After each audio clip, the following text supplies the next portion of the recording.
Raina Troy Hotline. Alicia, Michael, what's going on? We know you have takes. We have takes. I'm actually surprised that your rant line, rave line, whatever, isn't completely full. Why can't we just win a game? Can I blame Michael Castillo for this? Can I blame Bob Connolly for this? Could I put on a zebra shirt and just go out there? Scratch, claw, up against the wall. Can't explain it, what I'm feeling right now, guys. I can't believe it. Let's open up that rave line! Woohoo! Oh, I can't believe USC is 7-5 again. Oh no!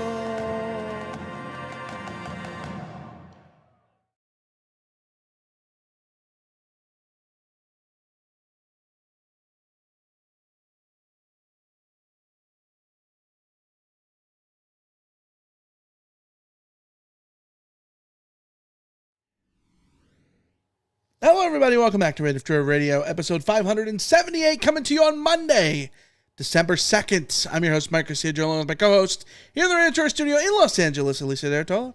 Hello, everybody. Hello. We're going to talk about USC's loss to Notre Dame and so much more here on this episode. We've got to talk about Miller Moss into the transfer portal. We got a big mailbag, bunch of stuff on the docket here. What are you excited for? I'm excited for this episode. I'm excited to further discuss this team. Yeah, sure. I'm excited for it being Christmas time. I went to the PARK this morning with the puppy and I was listening to Christmas carols the whole time, so I'm excited for that. It's the most wonderful time of the year. Yeah, except that I listen to the ones that you don't like to listen to. Yeah. When I'm not near you, I'm always listening to the traditional carols. Cannot recommend it highly enough on Spotify or wherever you get your music. Carols from Clare. It's the traditional carols that it's the concert or the album or whatever that I grew up on. It's the best from the Clare College Singers. Nope. Yeah. Doesn't work for me. Not my thing. I'm more into that Dean Martin, Perry Como. You know, the old classics. Old classics. Yeah, the classic stuff. Don't care for the new stuff, but the classic stuff for sure. And I just love it all. So that's good. You could just love it all. It's fine. It's a good attitude to have for sure. Alicia, we got a bunch of stuff to get to, so I think we need to get into the news ASAP.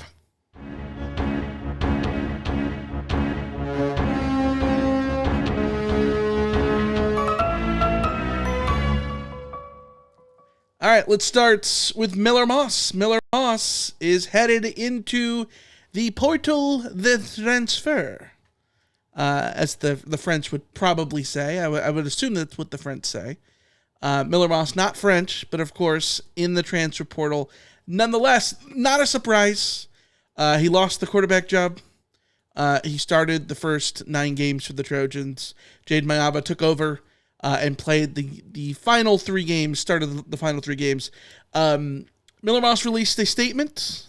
We know that he's a Trojan through and through, so we were expecting that if he went to the transfer portal, there would be a big, long statement. There is, in all caps, Trojan Nation. Interesting choice. Didn't go with Trojan family. We're not going to nitpick. I'm not going to nitpick, but Miller. Questionable word choice. But he says, being a USC Trojan was a lifelong dream of mine. Putting on the Cardinal and Gold and competing on behalf of my teammates and school is something I will forever take pride in. Poured everything I have into this, body, heart, mind, and soul, and am humbled and proud of what my teammates and I accomplished and fought tooth and nail for. To my professors in both Marshall and Dornsife, going to school at USC has been an extraordinary experience and one that pushed me to grow in the most inspired ways. Goes on to say plenty more. You can find it on social media of your choice. And then he finishes by saying that looking forward to the future. I'm unwaveringly committed to becoming an even better quarterback and leader and achieving this at the next level. In order to realize these goals, I am entering the transfer portal as a graduate student. 1 year to play one, right?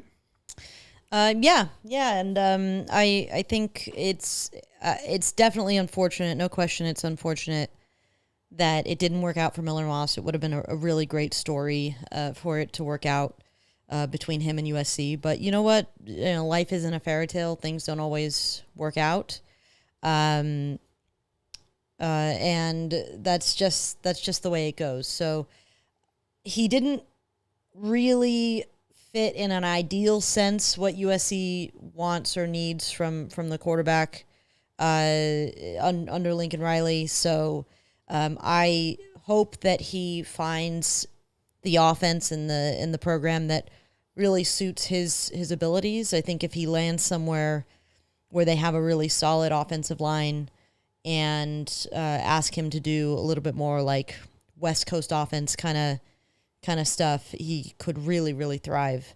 Then again, if he ends up somewhere that doesn't have a great offensive line, then he's kind of screwed because everybody's kind of screwed. So we'll be rooting for him wherever he lands. But it'll be interesting to see where exactly he goes. The Trojans, obviously, we'll miss having a Trojan back there. But once he lost the job, it was inevitable. I think Jake Jensen coming in for a play. If that didn't make it clear, then I don't know what. That didn't make a lot of sense. Except, yeah. Other things to note. Woody Marks called his game. Woody Marks' mother called his game on Saturday, quote, his last college game, suggesting he might not play in the bowl game. Tamika Marks said, quote, bittersweet moment in the Coliseum. My son's last college game didn't go as planned, but we are grateful for her time at USC. Trojans for life. Yeah, Tamika Marks has actually been one of the best parent Twitters that USC has had in a long time. Would you say that her tweets are on the mark? Oh, they are on the marks. She's been great. She and her son have been incredible additions to the Trojan family. True Trojans, despite the short tenure, which is unfortunate because I would love Woody Marks to be able to come back. I would advise Woody Marks to not play in the bowl game. So I think that is perfectly reasonable to assume. Mm-hmm. He has not announced this. We're drawing a conclusion from a social media post that was not from his mouth, or could just be parsing words too closely. And maybe he is planning to play in the bowl game, but like I said, I would tell him not to. And from a USC perspective, as much as it sucks that Woody Marks went out with that assumed concussion, and we didn't get to see him go full bore against Notre Dame, we did get to see a lot of Quentin Joyner, and I think that the bowl game, it would be best for USC if the bowl game is the Quentin Joyner show. So, And Brian Jackson. Don't forget Brian Jackson. Yes. The other thing to keep an eye on is Kamari Ramsey. We know that he's draft eligible. I think we've all assumed that he's coming back, but I don't know that that's a great assumption. PFF has him going in the second round. That could be a go. It could be a go. I think they have him as the second. I think he's the second safety off the board at that. So that's not quite Pete Carroll's. If you're the best at your position, go standard, but it's not far off. If and PFF, to be fair, PFF isn't the most reliable in terms of projections because PFF is relying a lot on their grades and all of that kind of stuff, and those don't always match up with what the scouts are saying or what the draft guys are necessarily saying. Not saying they're wrong, but it's not necessarily a definite that when Kamari Ramsey puts in his the evaluation from the NFL that he'll get a second round grade. But if he did get a second round grade, that would be great for him and problematic for USC Right. because USC really needs him back. But if he's got the opportunity to go to the NFL, you certainly can't fault him if that's what he chooses. You just have to sort of cross your fingers and hope that he wants to come back and really finish mastering his craft. Yeah. Absolutely. Let's get to some bowl projections. We know that SC went 6-6. They will not be going to the playoff. Playoffs? Don't talk about playoffs. You kidding me? No, we're not kidding you because they're not going. Alicia, I just pulled up a bunch of tabs on the old laptop here. You and I were talking about this the other day, that like the LA Bowl seems pretty strong in the sense of like, so you go through the orders. The order is, it's still the Pac-12 bowls, right? So the first pick of the non-playoff former Pac-12 teams is the Alamo Bowl. And you and I were talking about this. The Alamo Bowl probably would pick, if ASU doesn't win the Big 12, ASU or Colorado, they kind of got to pick one of those, even though the Alamo Bowl is a Big 12 bowl. It's going to have to probably be one of those two just because of the way that the order works. There's no conference record to go off of, so it's just going to be, I guess, overall record. The whole thing's going to be a little bit weird. But if you assume that they go to the Alamo Bowl, whoever doesn't goes to the Vegas Bowl, and then the Holiday Bowl, you and I were talking about, like, they probably take, like, Washington State, which means that then the Sun Bowl and then the LA Bowl, and the Sun Bowl would probably not pick SC because they don't want SC, so then the LA Bowl is right there, ripe for the SC to be picked because, they're local, they'd sell all the tickets, all that kind of stuff, right? And then I went to look at all the bowl projections. Sporting News has SC in the Sun Bowl against Miami, which is insane to me because don't we assume that Miami's in the playoff? No, Miami is very much not in the playoff. You think so? Well, okay, we don't know what the committee is going to say, but like the AP put them outside at this point. I feel like they're in. Everybody losing. I think this is a lot the of problem teams is losing helps. This past weekend proved that you cannot just run chalk and say that that's what it's going to be. Yeah. So yes, there is still a chance that Miami could get in, but right now in at least the AP poll, which is not the committee's ranking, but they are down at 14, which is pretty low and pretty out of it, even if a little bit of chaos happens. As Kenny said in the chat, if Clemson wins, then Miami is definitely not in because the ACC would potentially get 2 with Clemson as SMU, and they're definitely not getting 3. Yeah. But aside from whether or not Miami is in or not, can you imagine a worse matchup for the Sun Bowl in El Paso, Texas on New Year's Eve to ask USC and Miami, the two Hollywood teams, to El Paso on New Year's Eve? They are asking for not good vibes. They are asking for really, really a Miami team that didn't make the playoff and a USC team that has already made it very clear they're not interested in going to El Paso. Like, this is oof. In a vacuum where like bowl vibes are not a thing, Miami's the worst possible matchup that SC could have, right? Because Miami is, a playoff caliber team. Except that I don't expect Cam Ward to play in that game, so maybe you. But then you factor in the bowl part of it. Probably no Cam Ward, and Miami 1,000% would not give a damn about that game. They might give less of a damn than USC did in 2012. They would airmail it. Absolutely airmail. Like, again, we've mentioned this before, but like, go back and see the 2004 Holiday Bowl. Cal, second best team in the country, easily. Yeah. Bar none. Got absolutely jiggle forked by Texas Tech in in the Holiday Bowl, which made no sense, but they did not care because they got screwed over with the Rose Bowl. All right. USA Today has SC in the Vegas Bowl against Texas A&M. I find this very interesting because that's where ESPN, Bonagura, and Schlabach both have USC in the Vegas Bowl. Bonagura against Missouri and Schlabach against Texas A&M. Both terrible matchups for USC, by the way, as well. I looked at the bowl stuff. Nobody quite knows exactly what the how it's all going to work, right? Because the old Pac-12 tie-ins still are valid, but the old Pac-12 tie-ins included contractual language that required the bowls in a certain order to select the teams in a certain order with some wiggle room.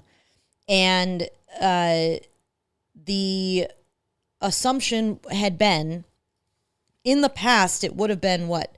Alamo, Holiday, Sun, Vegas, like all of that. But then Vegas changed their affiliation to get an SEC team. Mm-hmm. And I think they're number 2 now. I think they should be number 2 behind Alamo. If they're number 2 behind Alamo, there is no chance in hell that they let Colorado slip back if Arizona State doesn't go to the playoff. Mm-hmm.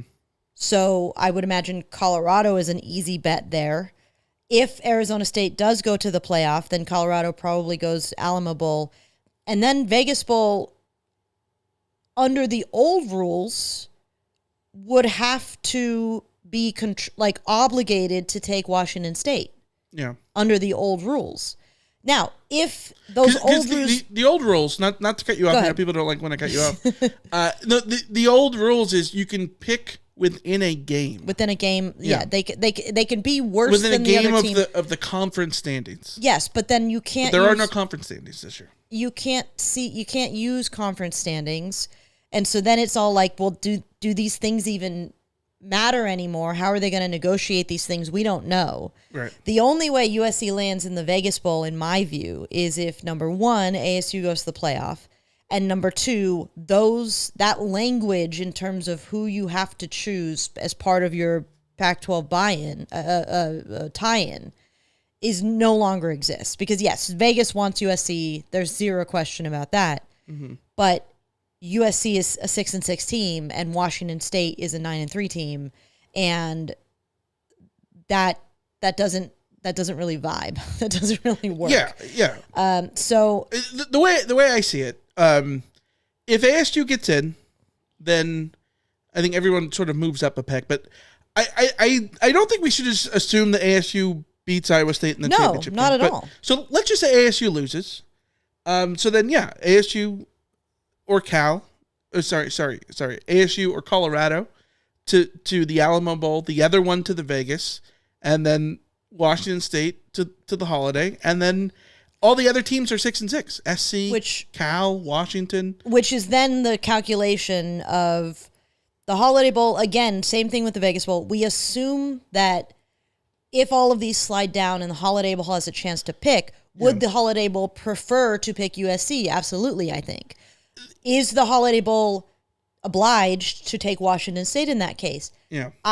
We don't know if that's still in play, but if that is in play, then that cancels USC out of the Holiday Bowl. Then you end up in a situation where the Sun Bowl goes next. Yeah. And the Sun Bowl gets to choose between 3 6-6 former Pac-12 teams, USC, Cal, and Washington. Who does the Sun Bowl take among those? USC is the biggest brand, but bad history with the Sun Bowl. Right. So they could end up taking one of the other teams if they want to straight up avoid USC, which would then drop USC down to the LA Bowl, because the LA Bowl is not going to not take the USC. LA Bowl does not pass. Sorry, Cal isn't. Cal is the other 6-6 team. Yeah. I think I got that. I think I might have said that wrong in my head. So yeah, all of this is to say that USC could realistically go LA Bowl, Sun Bowl, Holiday Bowl, or Vegas Bowl. Mm-hmm. My money right now is on the Sun Bowl based on hierarchies, Sure. assuming that the Sun Bowl 10 years later is not still scarred by the USC of it all. Yeah. So that tracks for me. I still am highly doubtful that USC does have a chance to go to the Vegas Bowl, but I will say, if USA Today is saying it, and ESPN is saying it, I had a damn hard time trying to sort out where these bowl tie-ins exist for this year, what the hierarchy of the bowls is, who gets to pick first, all of that kind of stuff. It is entirely possible that they have literally talked to bowl representatives to find out where they get to pick over at ESPN. So they might know something that I don't. Yeah, and if it comes down to just brand, USC. then yeah, SC has a benefit. Like if the record stuff doesn't matter as much as it probably should, then yeah, I think the Vegas Bowl would be a very possible option, because I think the Vegas Bowl would want, SC against an SEC team. Yeah, for sure. Yeah. Either way, we're hoping it's not the 27th, because we're hosting a little get together with our friends, and that'd be a perfect day for it. See, and this is where we were stupid, is that we were talking about hosting a Friendsmas, and we were thinking about dates, and we were like, okay, well, the 27th is a really ideal day. Mm-hmm. Except that 2 of the 4 bowl games USC might be in are on that day. Right. Yeah. So we might have accidentally guaranteed that USC will be in either the Holiday or the Vegas Bowl. Mm-hmm. But we'll just have to hold our Friendsmas in like March. Yeah. Perhaps. Yeah. All right. Let's get on topic to the SC Notre Dame game. Any thoughts? It's been a couple of days. Any thoughts before we get into over under in the mailbag? No, I haven't changed my mind about it. I think I've said as nuanced as I possibly can how I feel about that game, which is how I feel about this season. Is on the plus side, USC plays hard. This is not a USC team that gave up and no-showed any game. Mm-hmm. Unless you want to call losing to Maryland a no-show, but like no-shows are, I feel like, different sort of circumstances. Yeah. So that's a plus. And the negative is, of course, that this team, for all of its ability to be in every game they play, finds it very hard to win games that they play against opposition that knows how to win, and USC just doesn't really know how to consistently win. That's just the reality. I did take a peek at the PFF grades, which are out, and there's some interesting stuff here. The on offense, Jaden Mayava, and I would love to talk to them about how they work this out, because Jaden Mayava got a 92.1 grade in this game, a game in which he threw 2 pick sixes. Which I mean, to me, this speaks to he was very good when he was very good in this game. He was quite good up until those 2 pick sixes. Also, to his credit, I don't think that those the 2 pick sixes were overly egregious. I really don't. The second one surely is just the second one. You have to add desperation there. There's a blitz coming. He's just got to. He can't take a sack. He just has to throw it up. Whatever. The first one, I don't. I think there's partly fault of Kyron Hudson there for falling over, and clearly that's supposed to be like a back shoulder throw, and if the receiver's not there, then that's always going to get picked. So that's unfortunate. Didn't necessarily care for the matchup there. Didn't necessarily care for the decision to throw there, given what was there. But sometimes you have these anticipation throws, so I guess it's tough. But it's not like any of those picks were It's not throwing into like triple quadruple coverage. or whatever. Yeah. And I compared to the passes that he had against Nebraska that should have been intercepted. Yeah. I don't think these were nearly as bad. Yeah, and also like the return on the first one is a really good return. That's not necessarily on him. So yeah, I just thought it was very interesting to see that high of a grade in a game where he did have 2 very costly interceptions. But for sure, but he did have a quite good game and did prove that he can operate fairly well against a good defense that, as we talked about before the game, that was going to try to confuse him and try to trap him into making throws that were interceptions closer to what happened to Caleb Williams, not actually what happened to Jaden Mayava here, despite the interceptions on the stat sheet. Number 2, also with up there at 90, was Mekhi Lemon, which should not be a surprise. He has been outstanding, but it also just goes to show that he is by far USC's best receiver at this stage, and he will be wide receiver number 1 next year in my view, unless USC goes out and gets a star. And then Jacoby Lane got an 80.5, so he had a good game. Quentin Joyner was a 69.8, but a lot of that is because might reveal part of why Quentin Joyner has not played as much as people will have wanted him to play relative to Woody Marks. No blocky, no rocky. His pass block 0.3, which is not great. But then again, Brian Jackson got a 7.4 in that regard. So, yeah, whoops. Yeah. Okay, yeah. So the bottom 3 were number 20 Alani Noah, number 21 Walker Lyons, number 22 Lake McCree. I hate seeing the tight ends down there. Kate Elders was also one of the worst on the day in terms of grades.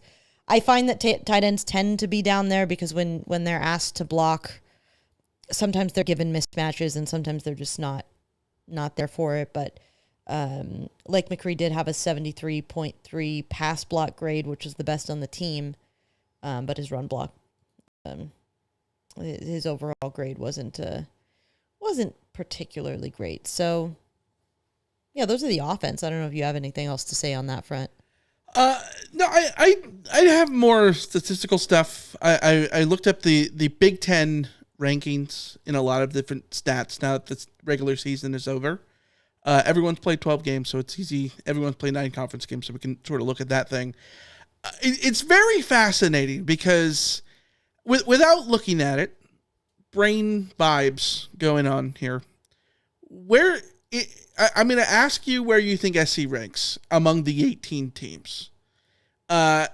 In total defense, let's talk about yards per play. Where do you think SC ranks on 1 to 18? Oh, it's probably like 12. 16th. Yeah, not good. USC was giving up a lot of yards this year. It's so fascinating because like we think that the defense is, obviously it's vastly improved, but like we think of the defense as being pretty good, and it is pretty good, I think. But 16th, 5.8 yards per play allowed. If you go to just conference play alone, SC is 12th. The Notre Dame game certainly hurt that a little bit. In terms of this is the one that is going to hurt West Texas Mike, because we're going to throw West Texas Mike in here really quick because we got a couple of super chats from West Texas Mike. This is, I'm sick of asking Riley to run the damn ball. He's not going to do it. How many hundreds of things does the program need to get right to win at a high level? Coaching, high school, portal recruiting, NIL, conditioning, etc. And this MF chooses to shoot himself in the foot time and time again by not running 3 straight downs on 2nd and 3. There just aren't enough 5 stars to make up for this idiocy. I never get that one right. Idiocy. I feel you, West Texas Mike. But here's a stat for you that's really, I think, going to unfortunately make it burn. USC, number 1 pass offense in the Big Ten in terms of just yards. Yards per game, number 1. The other peripheral stats, efficiency, not there. But when we talk about rushing, yards per carry, the number one team in the Big Ten, USC. Number one. Yep. So And to some West of that- Texas Mike's point, like, yeah. Why Where did why you, not? Where did you in terms of rushing attempts in the Big Ten? Dead last. That's now Three attempts fewer than UCLA. trust me, I am big mad that USC didn't run the ball more, but it is easier to have when you're running the ball as rarely as USC is. Now, USC should not be running the ball that rarely.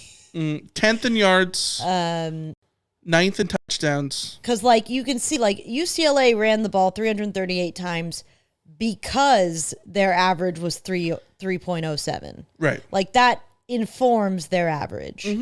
USC running the ball, USC having an average of 5.33 is inflated because they only ran the ball 335 times. But everybody else up until Washington at number 12 are all sub 4 average teams in terms of running. Yeah. They're not running the ball because they don't have opportunities to run the ball or they're bad at it.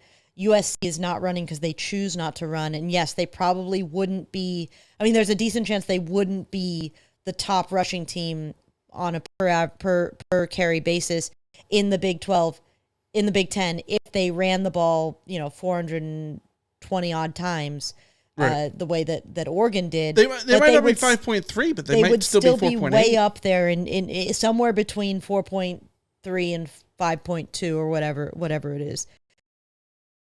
It's just a damn shame that USC,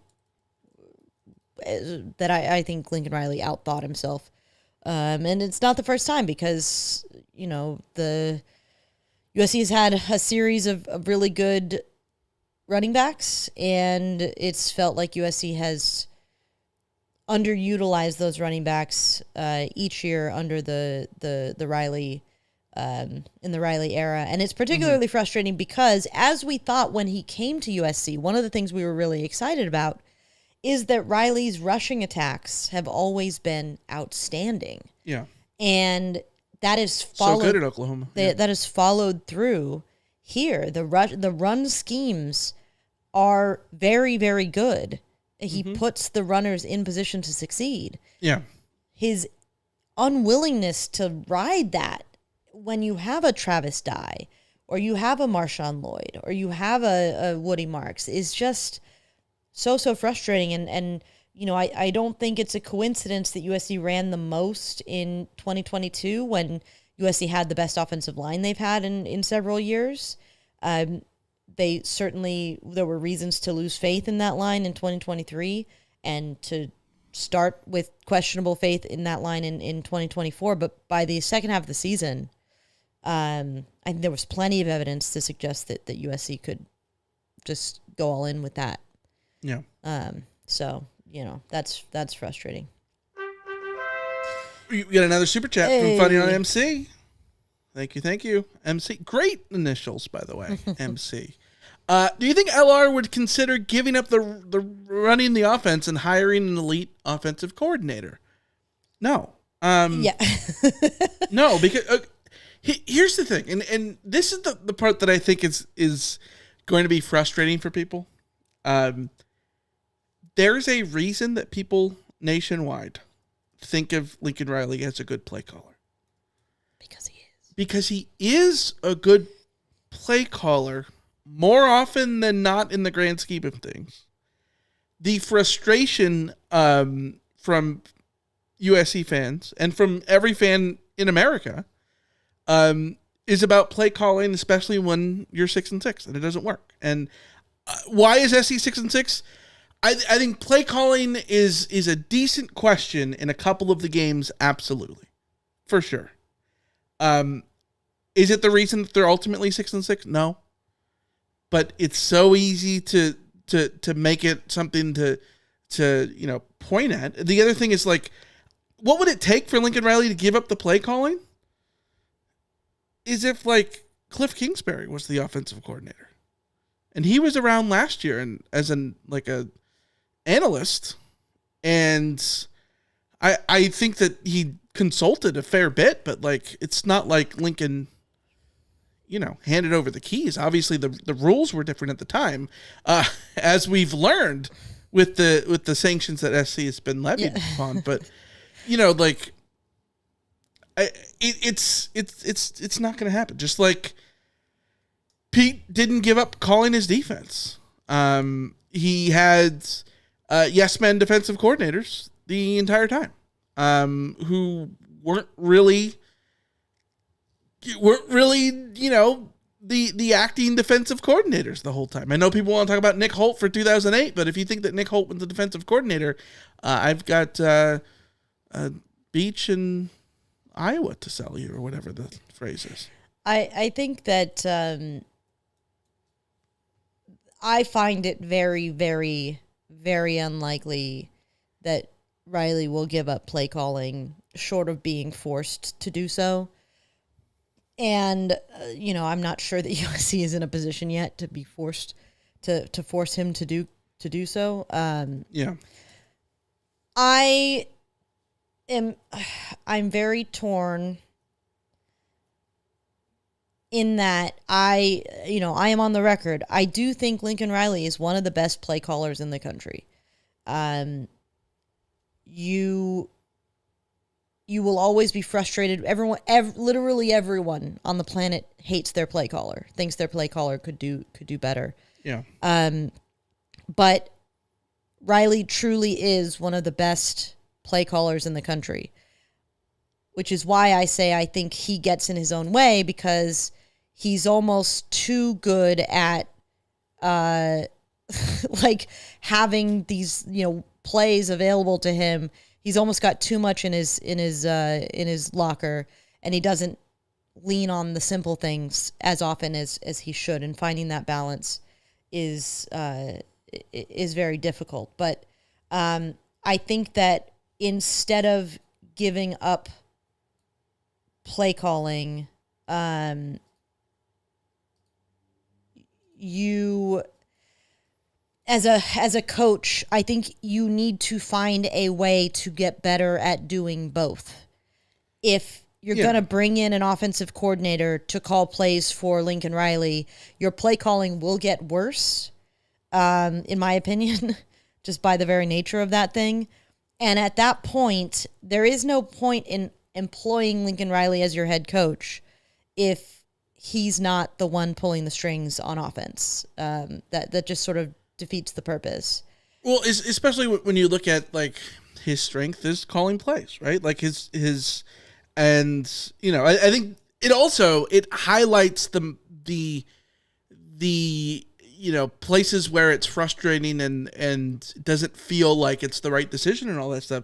I think it underscores it even more when he is Lincoln Riley. If it was, Clay Helton was a punching bag for everything, right? Like, but people weren't calling him a guru and all these things, right? And so, like, yes, I think people would be upset about Clay Helton over a lot of the similar things, but I think that the expectations were lower in terms of like play calling and whatnot, which makes the scope a little bit different. But I think that one thing that I want to say is just, I think we've seen a lot of the quote unquote offensive gurus who are head coaches run into this problem where people worry that they don't know how to be a head coach and a play caller at the same time.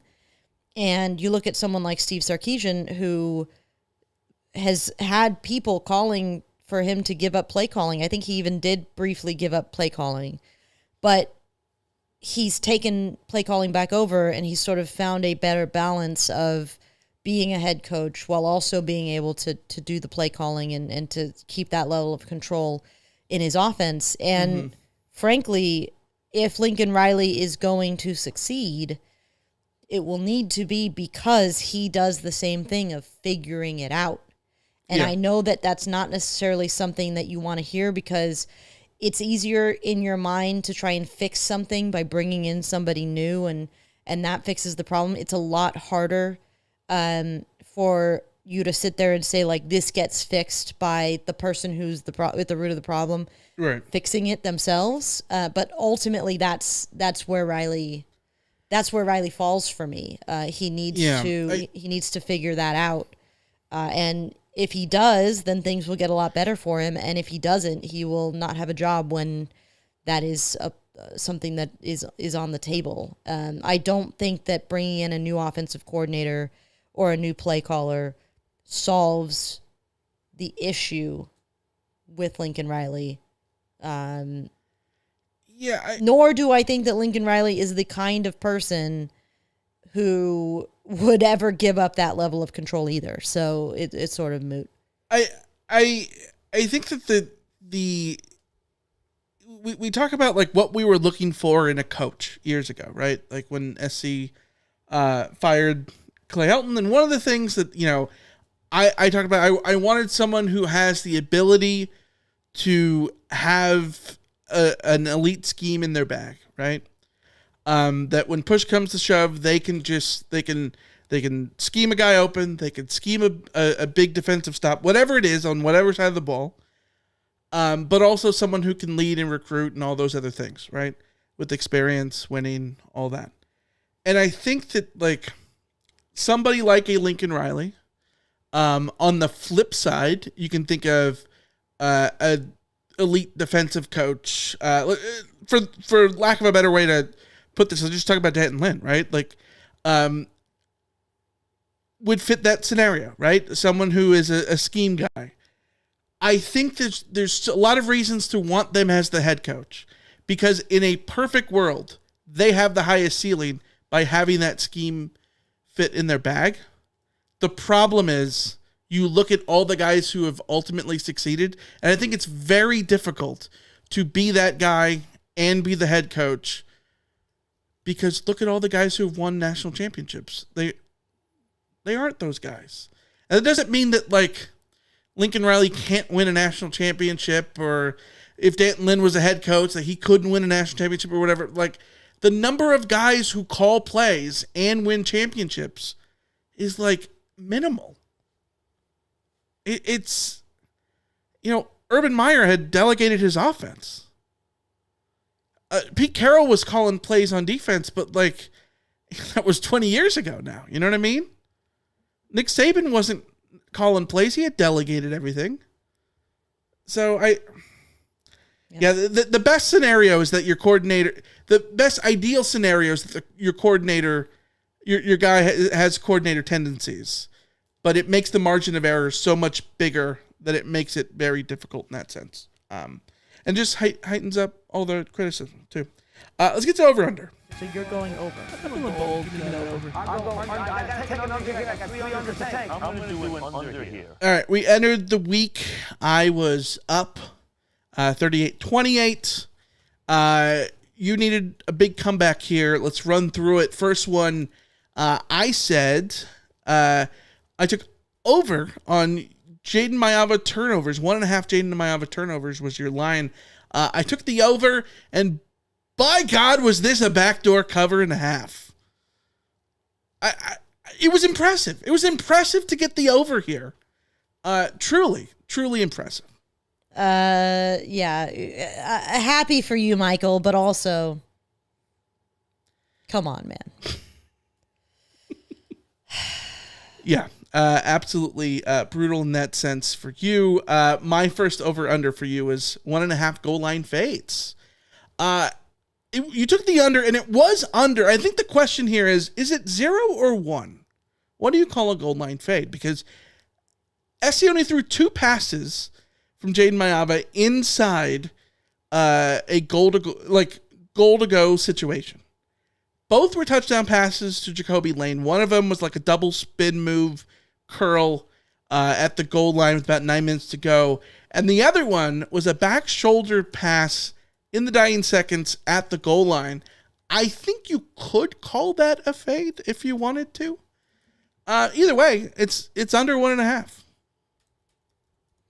Yeah, like I said, my under pick on that was very much related to I didn't think USC would run that many plays at the goal line. Yeah, no, I'm with you there. All right, you said over under 6.5. Eddie Chaplitsky punts. I took the under. It was 4. Not his best game, in part because he had the punt of his life taken away off the board. Yeah, it sucks that got taken off the board, and then he was pissed at himself when the next one was nowhere near as good. But you love a punter. And then also there was another touchback. He had his first touchback of the year. The touchback, the punt team could have covered it. Mm-hmm. They just didn't get it down. Yeah. My next one was over under 12.5 total combined penalties. We talked about the ACC refs. Alicia, before we started recording, you mentioned it wasn't actually ACC refs. Yeah, a Notre Dame fan brought it up to me on Twitter, and I went and double checked and looked at the flip card, saw the referee crew, started looking up names, and they're all Big Ten refs. So yeah, that was.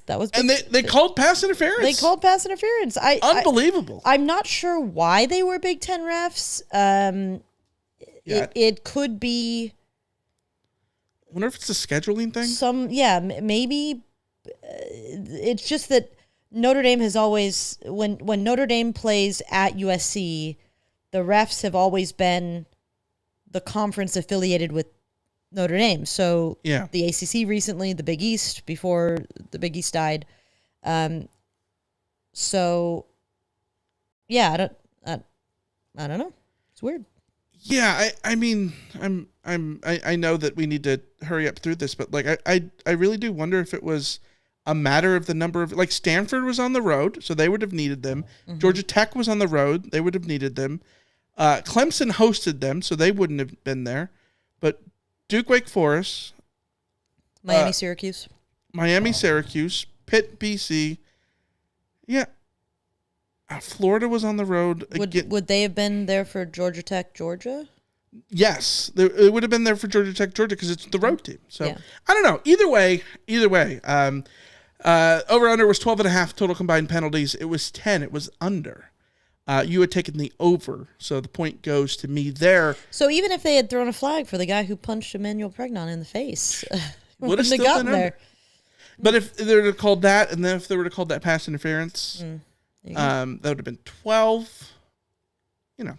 Yeah. Over under 60. Called holding. There's holding on every play. There's no such by every team. Yeah. Apparently. 68.5 rushing yards for Woody Marks. You said. I took the over. Fortunately, he was under. He had 33 on 6 carries, which makes me think he would have gotten the over if he didn't get hurt. I think he would have gotten the over if he didn't get hurt. Yes. Yeah. My last over-under for you was over-under 6.49 Jaden Mayava yards per pass attempt. You took the under. It was over 7.5. Highest that Notre Dame has allowed this season, I think. Yeah, USC offensively was able to have some joy in defense. Alas. Yeah. All right. I went 4-2 this week. I've run my score up to 42 over/under wins. You have 30. Let's talk about the RoTOBots. Coming into the week, we talked about how it was getting really close. I think this week kind of brought some clarity a bit. So, in 10th place, Moose Pants. 41 over/under wins. I'm just going to go with the wins. We don't need the losses. It doesn't matter, right? Mm-hmm. The wins. 41 for Moose Pants. In 7th place, we've got a tie between Pickle, fighting on MC from Palmdale, and HH and HB at 42. Pickle, brutal week. Only one over/under win this past week for Pickle. Pickle is like USC, just losing it down the stretch. Yeah. Pour out some pickle juice for Pickle. Down to 7th. 6th place, spot of her own is Monterey Michelle at 43 over/under wins. Tied for 3rd is a 3-way tie between 28 pitch Ryan from Arizona and Jensen SC 11 at 44. In 2nd place, all by himself, is Trevor M at 46, which means in 1st place, Scotty C, 47. 1 game up on Trevor M. 3 games up on 28 pitch, Ryan from AC and Jensen SC11 going into the bowl game. So the bowl game still has a lot of merit. We know over-under is worth double for the bowl game. So prepare for that. There's still a chance. I think Pickle could get back in this. Down 5, that's really like 2.5. Pickle goes 6-0. That's 12 points, 12 wins. It could happen. All right. Score predictions. You said 24-17. I said 21-16. Both of them in favor of Notre Dame. We thought it'd be low scoring. We were wrong. And I think it was a defensive battle at some points, but the game blew up with points. 49-34. All right. Let's go to some voicemail, shall we? Let's go to the mailbag. You've got mail. All right, Alicia, I think we got to start with a call from Michael in the 563. Hey, guys, this is Michael in the 563. What a fitting end to a disgusting season. Two run backs, interceptions of 99 and 102 yards.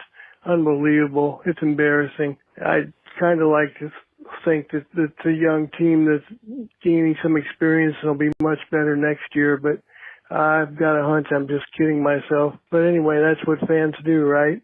Fight on. Talk to you later. Bye-bye. Thanks for the call, Michael. Yes, that's what fans do. It's all coping. It's all this might as well be Cope of Troy, right? Straight up, yeah.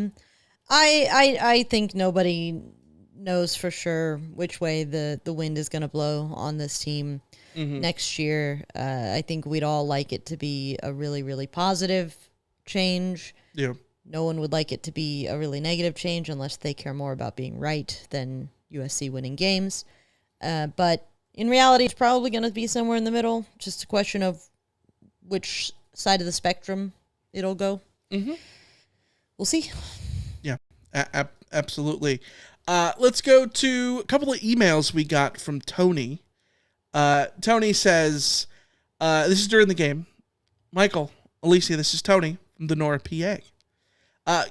Good first half. That was a must TD drive at the end, especially with them getting the ball in the first possession of the second half. We're playing good. We need to just make a defensive stop on 4th down. Fight on. And then Tony responded again later on in the game. Tony, this is Michael and Alicia Michael, Alicia, this is Tony from the Nora, PA. There we go. Hey, we're losing at the start of the 4th quarter, so maybe we'll come back and win this game. Different vibe. With a bunch of exclamation points. Fight on. You gotta love Tony. Tony is always there. Feeling it. Feeling the positivity. You can't get up with Tony. Who can you get up for? The lack of a post-game email from Tony from Denora, PA. Oh, we got one. Oh, did we? Just not an immediate post-gamer. Oh, okay. We got like a Sunday email. Okay, I didn't see it then. Yeah, a true Fallout email we're going to Gotcha. get to in a little bit. But, yeah. Let's go to Dan in Valley Village. Hey, Raina Troy, it's Dan from Valley Village. I just wanted to call in to let you know the game from the Airport United Lounge in Denver with free alcohol and food, and that was the only reason why I enjoyed watching the game, was because there was free food and lots of alcohol. The end. Fight on. Love you guys. Thanks for the call, Dan, as always. Yeah, I think that absolutely helps, right? As I've said, as somebody who is more often than not working during USC games, as I was this past Saturday, and therefore cannot enjoy a beer or some sort of other relaxant, it's definitely much more pleasant to watch a USC game with a beer in your hand than not. Yeah, absolutely. Let's go to Zach. Hey, Michael and Alicia, this is Zach from Louisville, Texas. I'm sitting here. 13 seconds left on the clock against Notre Dame. Just watch Jacoby Lane, one hand, quite an impressive touchdown while being egregiously held. No call, unsurprising, even though we have ACC refs today. Today felt like the USC game of all USC games, competitive going into the fourth, and then fall apart. Part of that due to Lincoln Riley play calling, part of that due to the defense not being able to stop anything, and part of that being because we have a quarterback that people pleaded to start throwing 2 99-plus yard pick sixes in the red zone. I hope everyone that wanted to bench Miller Moss the whole season watched both of those pick sixes in their entirety and really felt those. Man, yeah, just watching Notre Dame be able to march down the field, get to fourth down, and then convert every time, no matter how long it was. It felt like a statement of this entire season. Glad we're going bowling, hoping to see what we can do at quarterback and at offensive line and the whole defense for next season. But anyway, fight on. Alicia, your thoughts? Thanks for the call from Louisville. Yes, thank you for the call for sure. Honestly, the quarterback situation, it was always going to be just a shot in the dark. Hopefully, it works out better. I don't think that Miller Moss leads USC to a win there either, because this team has been the same team whether Miller Moss or Jaden Mayava has been the quarterback. The interceptions always seem to come when they're least welcome. So yeah, I don't know. Yeah, I thought Jaden Mayava's best game of the three. But the interceptions are a backbreaker. I don't think SC was going to win the game, even if it wasn't for the pick sixes. But they certainly had an opportunity, if not for them, which definitely hurts. But talking about pick sixes, I think, Alicia, I want to talk about my pick 4 over at Underdog Fantasy. Right now, I've got 4 picks put together for Underdog Fantasy going into tonight's Monday Night Football game. College football season over a little bit. I mean, obviously, you're going to have the conference championship games and the playoff coming up, but the NFL's still going. All the other sports are going. NBA, in the NBA Cup, finally, they named it something that it should have been called all along and not the stupid in-season tournament BS. But I'm all about Monday Night Football tonight. It's Monday. Alicia, these are the stat projections. Bo Nix, 253.5 pass plus rush yards. Would you go higher or lower? I'm going higher. I like the higher there, mostly like because the higher. The Browns have defensively been a little funky this year. Yeah. Cortland Sutton, 5.5 receptions, taking the higher. I like the Broncos to go in with their offense and get some stuff done against Cleveland. Nick Chubb, 54.5 rushing yards. I'm taking the higher on that stat projection. And then Javonte Williams, 0.5. A half rush plus receiving touchdown. Taking the lower. I'm going to take the lower. Those are my 4 picks put together over on Underdog Fantasy. You can always, of course, go over to Underdog Fantasy and join me over there because, Alicia, I just put $10 down. Very simple, right? If I hit all of this, $73. But they got a flex thing. If I hit 3 of the 4, $43. That's pretty good. It's pretty good. Underdog Fantasy, super fun. Download the app. 5 million Americans are over there. Download the app today and use the code RANDOMTROY to get up to $1,000 in bonus cash instantly. Every player, every touchdown, just select higher or lower on Underdog Fantasy based on their stat projection. So download the app and use the code RANDOMTROY, all one word, to get up to $1,000 in bonus cash instantly. Must be 18 plus, 19 plus in Alabama and Nebraska, 19 plus in Colorado for some games, 21 plus in Massachusetts and Arizona, and present in a state where Underdog Fantasy operates. Terms apply. Void in Colorado. Concerned with your play, call 1-800-GAMBLER. Visit ncpgambling.org. In Arizona, call 1-800-NEXT-STEP or text NEXT-STEP to 53342. In New York, call the 24/7 HOPE line at 1-877-8-HOPE-NY or text HOPE-NY to 467-369. I almost had it. But you can have it over at Underdog Fantasy. Alicia, let's get back into You got mail. the mailbag. I think we got to go to a call from our good pal, Dave in Orange County. Radio Troy Radio, what's up? This is Dave from Orange County. And then you're going to look at the score and say, 49 points. Our defense just let us down. And if you really watch this game, that so wasn't the case. I mean, obviously the two, pick sixes and everything that obviously contributed to it. But our defense was playing so good, and our offense was just letting us down repeatedly over and over and over again. It's like you see these touchdowns, and then they get these plays, and it really hides and distracts from the fact that Jordan Mailata is basically a 50-50 quarterback. He does have a 50% completion rating, and every throw seems to be whoever's that one-on-one, man-to-man defense on the outside, he's just going to lob it up to him. I mean, we saw that last week, and that was what's so driving us insane is these, back shoulder saves or whatever into the end zone and the red zone, and it's just over and over and over again. But then you see it again today, like why the defense would do anything else but just dare us to just beat them. Yes, we have quality receivers, but our receivers aren't our all-world receivers like we saw with Drake London and Amon St. Brown and Tyler Vaughn and that ilk of receivers, whatever toilet bowl that we ended up in, I guess I'll be watching that and cursing those same things. Like, oh, guess what? What's coming next? It's going to be a back shoulder throw on a one-on-one outside receiver. Maybe something good will happen. Maybe it'll be a pick six the other way. Who knows? I guess that's the life that we live. Fight out. Alicia, Dave's got it all figured out. Back shoulder throw. Yeah, that seems to be the go-to. I don't know. It was fairly fascinating that so much of the Notre Dame game felt like less of YOLO ball because it's weird. I mean, it should have felt like YOLO ball because everything that you described, Dave, was YOLO ball, right? Like one-on-one coverage, man coverage, we're just going to take our chance, right?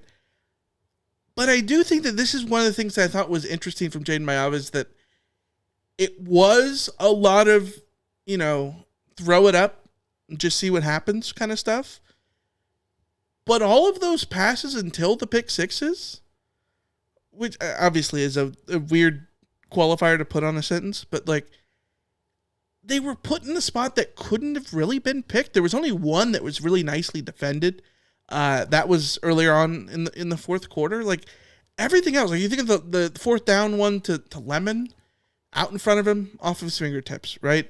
Zachariah Branch almost had one out in front of him off his fingertips. Actually, he caught it. He just couldn't take it to ground because the ground caused the incompletion in that sense. But you know what I mean? I thought that if you were going to make low risk passes, low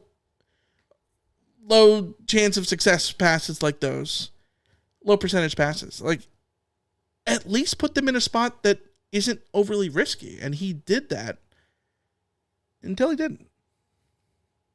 Which is why they kept sort of working in that sense.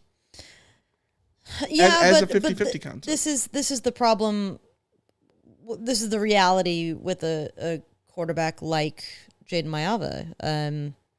You're gonna have some of those work out, and then occasionally you're just gonna have the one too many risky throws bite you in the butt, or throws that are just too ambitious maybe bite you in the butt. Mm-hmm. So when you have a quarterback like Jaden Mailata, you sort of have to live with that kind of thing. You just need to make sure that quarterback is that the plus minus is still trending on the plus side. Right. And for most of the Notre Dame game, it was, but when push comes to shove, any game where your quarterback throws 2 pick sixes under any circumstances, you've created a situation where it would be impossible to win. Yeah. No, I agree. Yeah. Especially when this is a team that's very good. It was the top 5 team, Notre Dame. We talked about that if SC was going to win, they're going to have to be clean and not turn the ball over and commit a bunch of mistakes. And they took advantage of that early. One of the reasons that they were in this game is because they forced Notre Dame to throw, interceptions and have mistakes themselves. SC didn't always take advantage of those, but at least they were able to sort of force that kind of stuff. They were able to force a lot of third down stops, not necessarily fourth down stops, and then all of a sudden at the end, made the big mistakes, and that's why they were down 21 in the last minute all of a sudden, even though they fought back to lose by only 14. Let's go to the big email we got from Tony. It's the big long one. We're gonna play rapid fire with it because there's a lot of little chunks, but we're gonna go take it in little chunks. Michael, Alicia, this is Tony from Denora, PA. It's hard to imagine the season is over. Like I said, it goes fast. So much promise after the LSU game, but it just couldn't continue. This is my grading of the team in different groups. Please let me know what you think. Let's start at quarterback. Miller got off to a good start, but faded towards the end. Jaden is hard to evaluate after only 3 games. I still don't believe that Lincoln put either quarterback in position to win games. We threw the ball 50 times on Saturday. Rating : D. D for quarterback. You agree? I'd give the quarterbacks more of a C because, again, I think if we're talking about grading the players, the position, not the coaches that are directing the play calling, I think Miller and Jaden both did a pretty solid job for most of the time. Yes, they made critical errors that cost USC, but on the scale at which I'm grading, I think they were probably closer to a C than a D. Just scale of watching quarterbacks around the country play football. Yeah. Let's go to the running. No, I would agree with you. Running backs. Tony says Woody was outstanding all years, and Quentin had some moments. Neither guy was used enough. A for the grading. Every single letter in that evaluation was correct. Mm-hmm. Yeah, I agree. O-line. They got off to a rough start and really had a hard time just keeping players in front of them. But this group, I believe, improved so much throughout the course of the season. Run blocking was outstanding, and the pass blocking got better towards the end of the season. B. That's an interesting one because I think that if you grade on a curve, I don't think a B is crazy. If you grade in totality, I think that a B is still difficult because of the start of the season. Right? Yeah, I mean, in totality, I'd give them a C. I agree with the assessment that they were probably somewhere around floating around a D or an F at the beginning of the season and came up to be scoring more often in the B range. So I'll sort of find a way to average that into a C. Not a great line, but in the end, not a catastrophic line like it looked like they might be from the start of the season. Yeah. No, I agree. Wide receivers, I'm puzzled with this group, says Tony. Did we overvalue them, or was the quarterback play that kept them from excelling? Each as individuals had moments, but not a dominant unit. This Saturday, only Mackay, did I see any of them truly get behind the defense? C. Yeah, I mean, I agree. This is an impossible unit to judge because Mackay Lemon is so good, and the rest of them are so talented and so unreliable.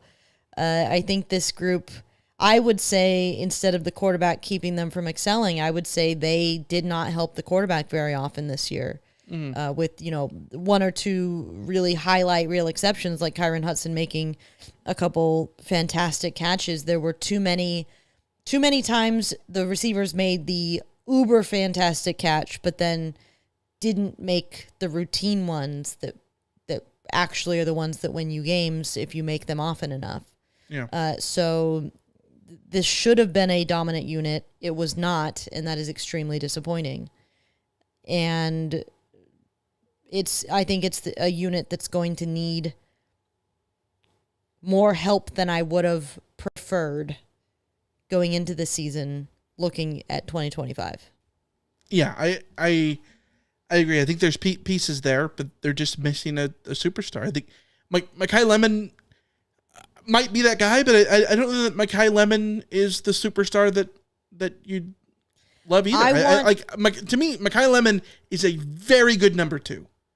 Very good number 2. I want Mackay Lemon to be the the counterpoint to a You want him to be the Steve Smith. Yes, to a Dwayne Jarrett or a Michael Pittman or, Mekhi Lemon as one of two would be a dream. Yeah. Mekhi Lemon as your only reliable receiver is very frustrating because he can't catch the ball on every down.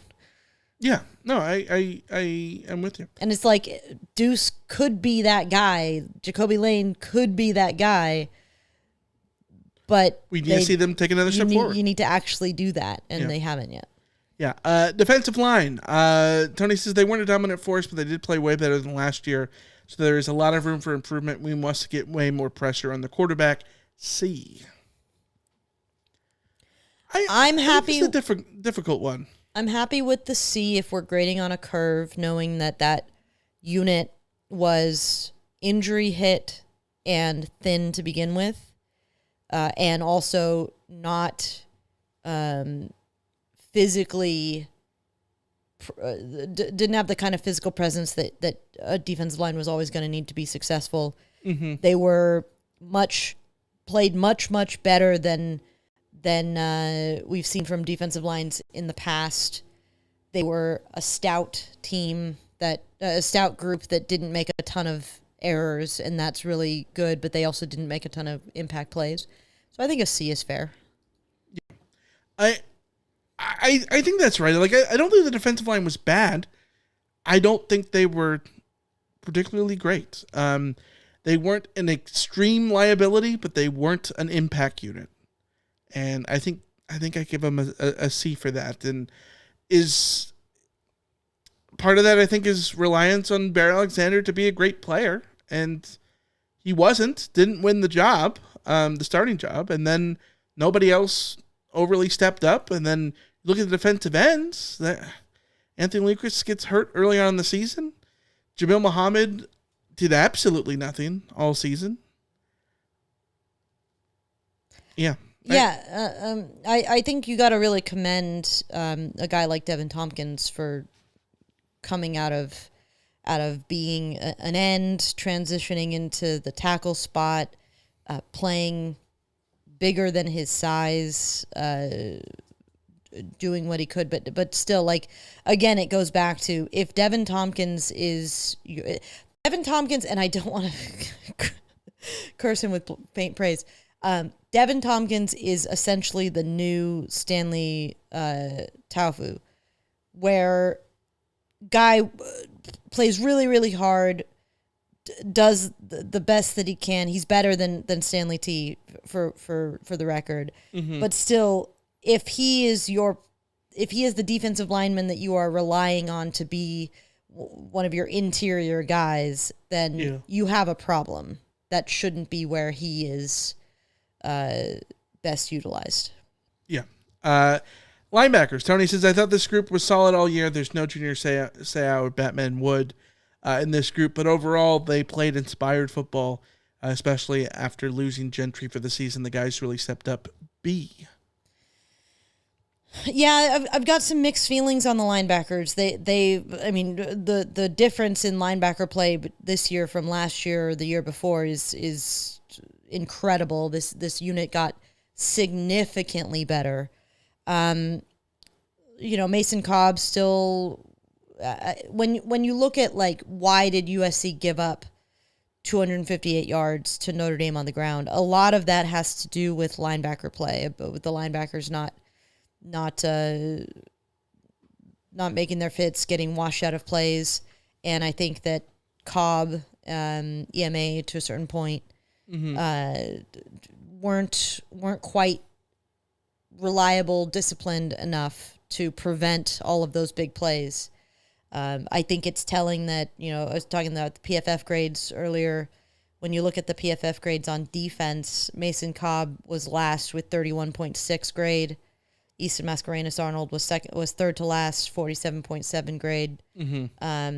A lot of that has to do with their role in stopping the run, in completing tackles and not missing tackles. So overall, yeah, I think this was a much improved unit. I'd still probably just give them a C+, but the more I'm thinking about all of this, the more I'm like, am I copping out by just giving everybody a C? But that's what this season was. It was a little bit of good, a little bit of bad. You end up in the middle. Yeah, I think the linebackers benefit, and the defensive line, but especially the linebackers, I think benefit from last season in the sense as a comparison. Comparison, yeah. Yes, because one of the reasons we feel the way that we do about this defense, like they're good, they're playing hard, they're making plays, all that stuff. Yes, they were sound on third down. They were a bend don't break defense in which a lot of the production wasn't great, but a lot of the efficiency numbers were much better. And I think that's a big reason why, SC is like, what was I saying, 16th in yards per play, but yet you look at 16th in the Big Ten in yards per play, but yet you look at FEI and they're 35th in the country, which is out of 134 teams, right? Which is, considerably better than 16th out of 18, right? So I think that's because SC made plays when they needed to, but they gave up a lot of plays. And next year, I think it's going to be very interesting for the linebackers because you're not going to have the Grinch, defense to compare them to. You're going to have to compare them, if anything, to this year's team or just as they are. You're going to have to grade them true to what they are, which I think is going to make the standard for them a lot more difficult, and it's going to be a lot more fair in that sense. But I think they benefit being compared to last year's linebacker play, which was horrendous. Talk about the secondary. Tony nailed this one, I think. He says, Scoop played great all year. They attacked receivers and running backs with the passion that we haven't seen in a long time. Yes. Yeah. Best unit on the team. I definitely think that USC's best players defensively were all in the secondary. Kamari Ramsey, great player. Jalen Smith, outstanding player. Greedy Vance had a really good season. I think an underrated season, actually. John Humphrey had a big game against Notre Dame. We saw DeCarlos Nicholson have a little bit of an up and down, but Jacoby Covington also a little bit up and down, but really good when he was really good. Yeah. Injuries always, yeah. I would give them a B plus just because I'm giving no one on this team an A. Sure. To be frank, I think that we saw a lot of again compared to secondaries that we've seen in the past. The safety play was much improved. The corners were doing their job. I think this was a really strong group, but they still had their vulnerabilities. Yeah, for sure. You look at the total tackle leaders for the Trojans. Jalen Smith is number 3. When a corner is number 3 on your team, that's scary, right? Like you don't want a DB, but especially you don't want a corner up there.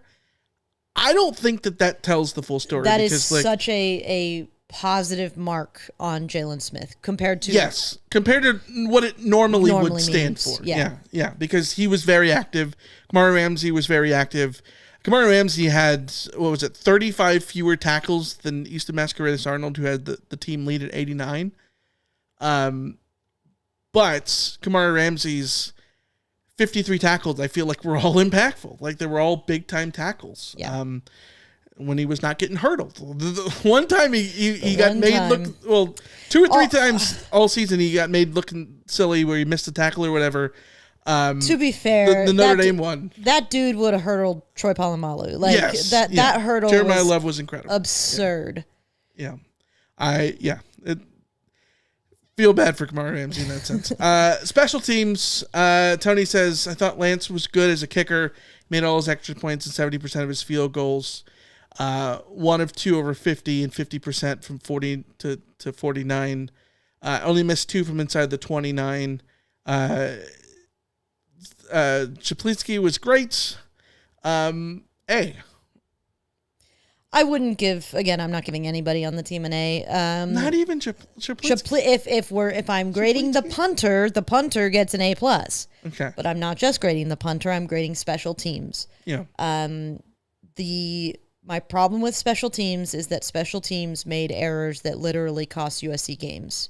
That block kick against Minnesota was Maryland. So against Maryland was straight up a failure of blocking. Wasn't there another block kick? There was one where they collapsed the left side of the line. There was one where they got through on the right. There were, whatever it was, there were a couple of block kicks that were absolutely devastating. That's on special teams. I think Mekhi Lemon really changed the picture for USC in the return game. But those critical errors that USC got in a couple of spots drives this grade down for me down to a C. Yeah, I think that's fair. I was just looking up the numbers over at BCF Toys, which is like where FEI is. In special teams FEI, SC as a team is 39th. And this is because they're good and bad in so many different things. Punt efficiency, number 2 in the country. Yeah. Number 2. Best punting I've ever seen. Punt return efficiency, 122nd. Yeah, that's the problem with SC special teams. Good, bad. Coaching, Tony says they were disappointed in Lincoln this year. I don't think he made enough of an effort to adjust his philosophy to fit the team, and it cost us some wins. D, yeah, I think it's perfectly succinct. Yeah, I think that's totally fair. I think the defensive coaches did a better job than the offensive coaches. Riley, whether it was play calling or not, the thing that I found very frustrating is that teams take on the personalities of their coach. Teams find their belief in their coach, and I don't know that Riley did what he needed to do to inspire a winning attitude in this team, especially in those big games. Yeah, especially when so many of those things were very close. I think just a little more oomph could have been the difference, and it sucks because oomph isn't a hardened statistic or anything. It's an intangible, but it felt like SC was missing a couple of intangibles. Thanks for the email, Tony.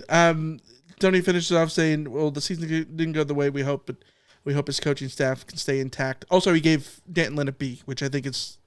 I think that's totally fair. That's the good spot. I was just thinking that, like, the defense this year is what the defense should have been last year. And then they could have been really great this year, but you are what you are. Yeah, the defense was good. It wasn't a great defense. They look better compared to last year. We talked about, like, just get a top 50 defense, and USC will be decent in 2022. And 35th at FEI. That's more.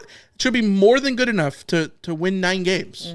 If you have an offense that's able to finish off their drives and whatnot.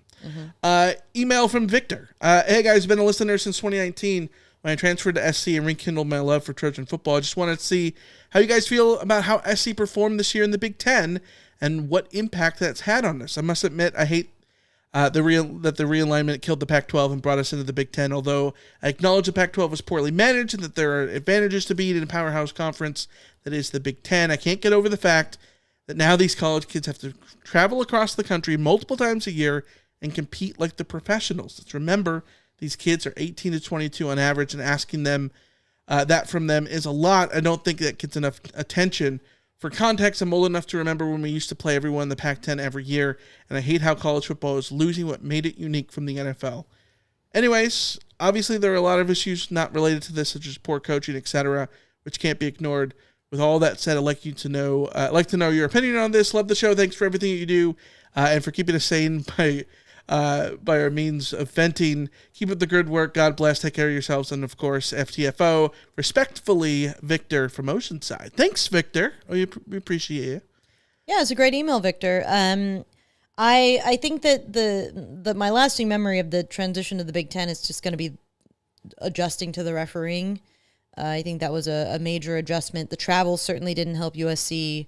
USC's own flaws coming into this season.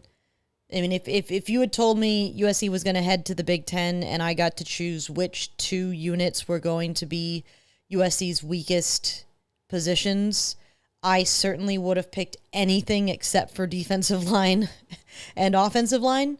So that's definitely part of the transition, but it's what happens when you make a change. And I've said it all year. I think that the Big Ten stuff is completely overblown. with the exception of travel. And I think that Victor is exactly right.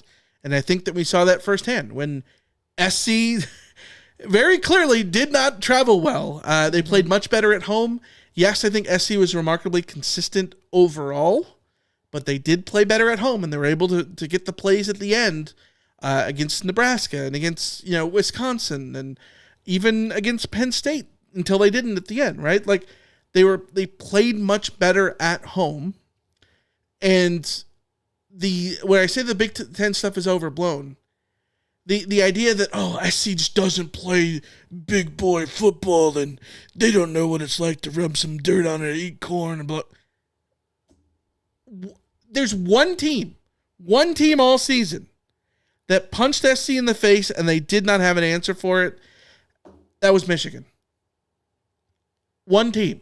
And USC was and still... Michigan went 7-5. USC and beat Ohio State. And by the way, USC nearly won that game had a chance anyways. to win that game. Nearly won that game. They overcame being punched in the face. Penn State did not manhandle SC and show that SC didn't belong on the same field as them. Notre Dame thoroughly outplayed SC in a lot of different ways, and I think you can say outclassed SC. But it wasn't in the SC had no chance because they were losing the line play every single time kind of thing either. Wisconsin didn't run all over SC. Nebraska didn't do that. Some of the best rushing teams in the country with the best sort of power run games with offensive lines that clear the way. They had success running the ball against USC's straight up weakness. I don't think that's a surprise. And I don't think that's a Big Ten thing either. Yeah, SC was able to run the ball against everybody but Michigan. The Big Ten is especially bullshit because USC has played Notre Dame, a Big Ten-y type team, every single year for 100 years. Stanford, and Utah, Oregon. USC has played in the Rose Bowl or in Big Ten affiliated bowls more often than practically anybody, and has not had issues when USC was a good team themselves. It's all silly. Yeah, but then the flip side of it, SC had been outplayed on the lines against Stanford, Oregon, and Utah. USC got outplayed on the lines against Arizona and Arizona State half the time USC over the last 10 years. Which is why the Big Ten thing wasn't going to be a change. Yeah, either they were going to be bad at it or not. And this year, SC, I don't think that the line play wasn't why they were 6-6. No. It could have been better. Well, I mean, it was part of, but yeah. It could have been better, but it wasn't like... It wasn't because USC was getting out physical. Right. They didn't lose to Maryland because of the line play. Yeah. You know what I mean? All right. Let's quickly finish off this thing with a couple more questions. It's voicemail from Scott. Hey, Michael, Alicia, this is Scott. Just left that game I saw in the Coliseum. And I am really, really going to miss Lincoln Riley when he takes that head coaching job for the Chicago Bears. Sorry, I think somebody's getting arrested in L.A. That's a common occurrence outside in the background. But anyway, fight on, and I guess y'all need to start talking about who's going to be replacing Lincoln, because I'm pretty sure he's gone. And if we had beaten Notre Dame, he might have stayed, but I just think he's gone. I think he's ready to go, and that Chicago Bears really want him bad, and that's the report. So anyway, we'll see, and start thinking about our new head coach. Fight on. Take care, guys. Thanks for the call, Scott, as always. We also got a message in the chat from Tim in LA. The Bears made the first midseason firing in franchise history. Is it a coincidence? Lines up with the perfect timing to poach a college coach. Okay. Obviously, Lincoln Riley's not getting fired. If he was, he'd be fired yesterday. Literally yesterday, and he wasn't. I do think that there would be, it wouldn't be the end of the world for SC to get out of this scenario and, just start anew, just cut bait with him being able to take another job. You neutralize the bad vibes around the program. Even if, you think that Lincoln Riley could have turned it around, I don't think that it would be the end of the world to start over.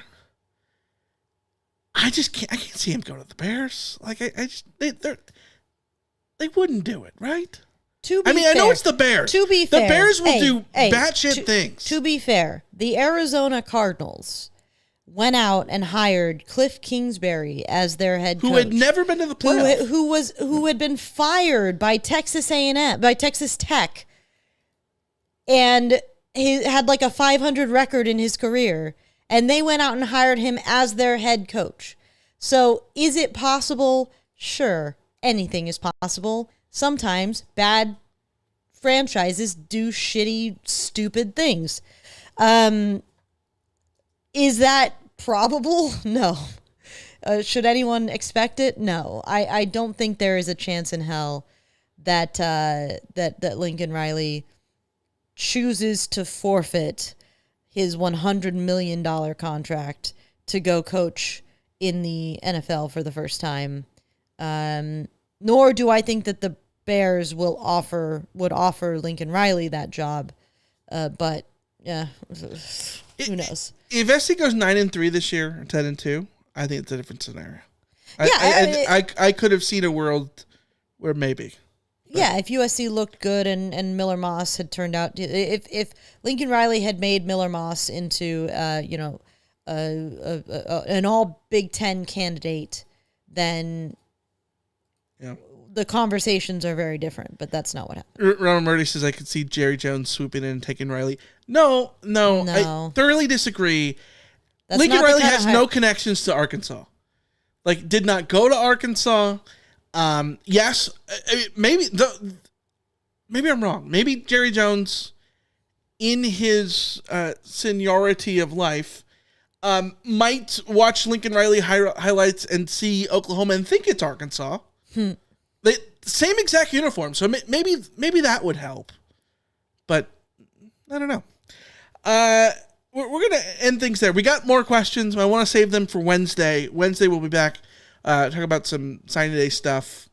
SC had a big decommitment we didn't mention earlier. We'll get to that on Wednesday as well. So more stuff there. We have a question from Trent that I want to give proper time to, which was playing the game of transfer portal option versus Jaden Mayaba, which I think it'd be a fun little game. We can talk about that on Wednesday. But until then, we'll be here locked on your YouTube screen, probably, since you're presumably subscribed, right? I think. And you've liked the video? Button. Yeah. You've hit the like button. Yeah. Mm-hmm. Yeah. Yeah. All right. Until Wednesday, we will see ya. See ya. See ya.